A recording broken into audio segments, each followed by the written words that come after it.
ये है दिल्ली दर्पण। आज प्रधानमंत्री नरेंद्र मोदी जी ने दिल्ली मेट्रो की एक 2 किलोमीटर की लाइन का उद्घाटन किया।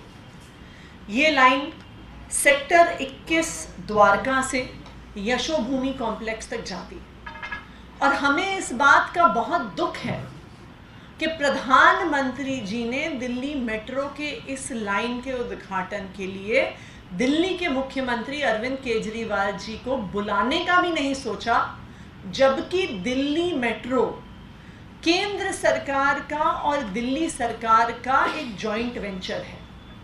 और ये ऐसा भी नहीं है कि ये आज का जॉइंट वेंचर है। जिस दिन से DMRC बना है उसमें आधा पैसा केंद्र सरकार का लगता है, आधा पैसा दिल्ली सरकार का लगता है और केंद्र सरकार और दिल्ली सरकार के इस समन्वय से ही दिल्ली मेट्रो जैसा शानदार इंफ्रास्ट्रक्चर दिल्ली में खड़ा हुआ है।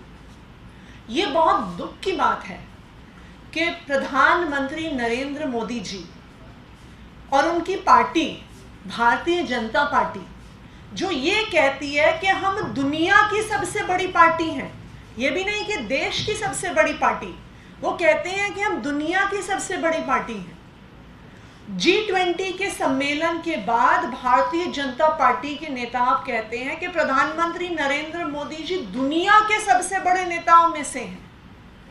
तो जो दुनिया के सबसे बड़े नेताओं में से हैं, दुनिया की सबसे बड़ी पार्टी की सरकार को चला रहे हैं, एक 2 किलोमीटर की मेट्रो लाइन के उद्घाटन के लिए दिल्ली के मुख्यमंत्री को नहीं बुला सकते थे क्या?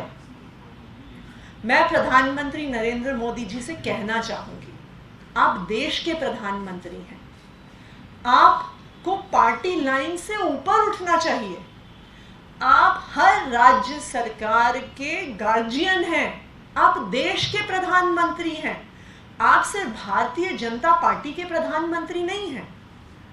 लेकिन अगर आप DMRC जैसी संस्था के उद्घाटन के लिए, जहां पे दिल्ली सरकार का भी पैसा लगा हुआ है, उसमें अगर दिल्ली के मुख्यमंत्री को नहीं बुलाते तो ये बहुत छोटी सोच दर्शाता है।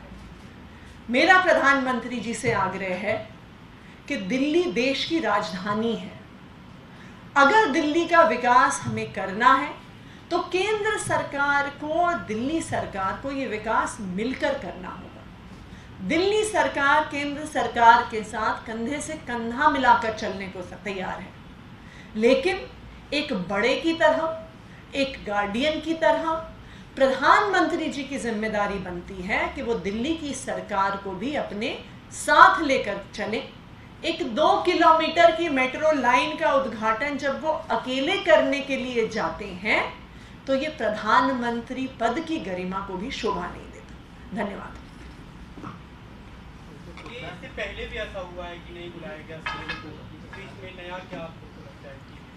देखिए, ये दुख की बात है। मैंने जैसा कहा कि ये प्रधानमंत्री के पद को गरिमा नहीं देता। प्रधानमंत्री किसी एक पार्टी के नहीं होते हैं, वो पूरे देश के प्रधानमंत्री होते हैं और उनकी जिम्मेदारी बनती है कि कोई भी राज्य सरकार हो, चाहे वो किसी भी पार्टी की हो, उसको साथ लेके चलना प्रधानमंत्री जी की जिम्मेदारी है। और खास करके DMRC जैसी चीज में, दिल्ली मेट्रो में, जहां पे केंद्र सरकार की और दिल्ली सरकार की 50-50 भागीदारी रही है, आधा पैसा केंद्र सरकार से आता है, आधा पैसा दिल्ली सरकार से आता है।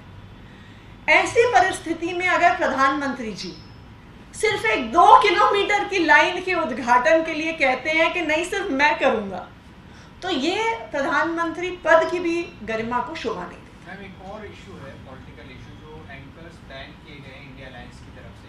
उसमें नीतीश कुमार ने कहा है कि हम तो मीडिया की आज़ादी का समर्थन करते हैं, इस तरह से उन्होंने बयान दिया है। देखिए, हम भी मीडिया की आज़ादी का समर्थन करते हैं, लेकिन मीडिया को हमारी आज़ादी का भी समर्थन करना होगा। हम किस चैनल पे जाएं, हम किस चैनल पे ना जाएं, इसकी आज़ादी तो हर पॉलिटिकल पार्टी को और हर व्यक्ति को होनी होगी कि हम हमारी भी आज़ादी है कि हम किस चैनल पर अपीयर हो, किस एंकर के प्रोग्राम पर अपीयर हो, इस पर कोई हमारे साथ जबरदस्ती नहीं कर सकता। लेटेस्ट खबरों के लिए सब्सक्राइब करें हमारा YouTube चैनल या फिर लॉग इन करें www.delhidarpantv.com। खबरों की कवरेज और विज्ञापनों के लिए संपर्क करें।